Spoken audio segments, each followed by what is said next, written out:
guys, Nate Carter here with today's Cornerstone Connection Daily Devotional. About 10 days ago, I read a devotional out of this devotional book by Paul David Tripp called New Morning Mercies that several of us have been reading on staff here at Cornerstone.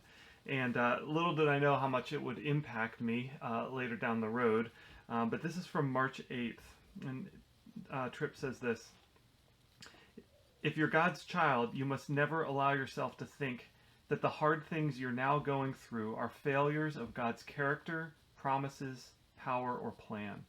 You must not allow yourself to think that God has turned his back on you.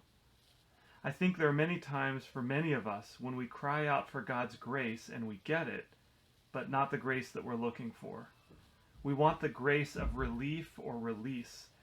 We get those in little pieces, but largely they are yet to come." And it was that last little sentence that meant so much to me, and I think really impacts us here today.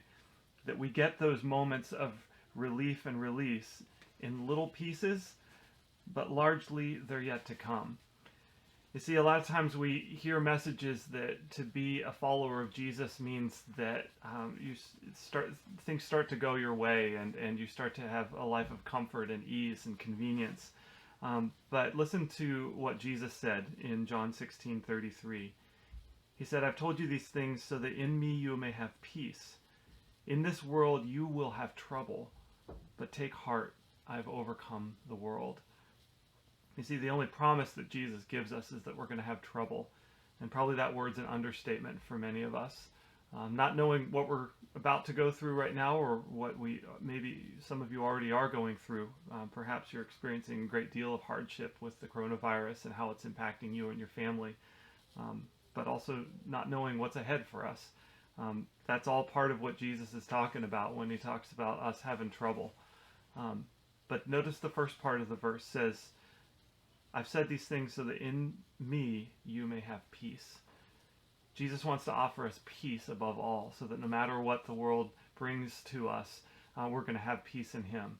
What does that peace look like? Well, it's the peace of knowing that Jesus has overcome death. He's overcome the grave. And so those of us that are in Christ know that we can have eternal, lasting peace with God because Jesus has overcome the power of sin and death. So hang in there, guys.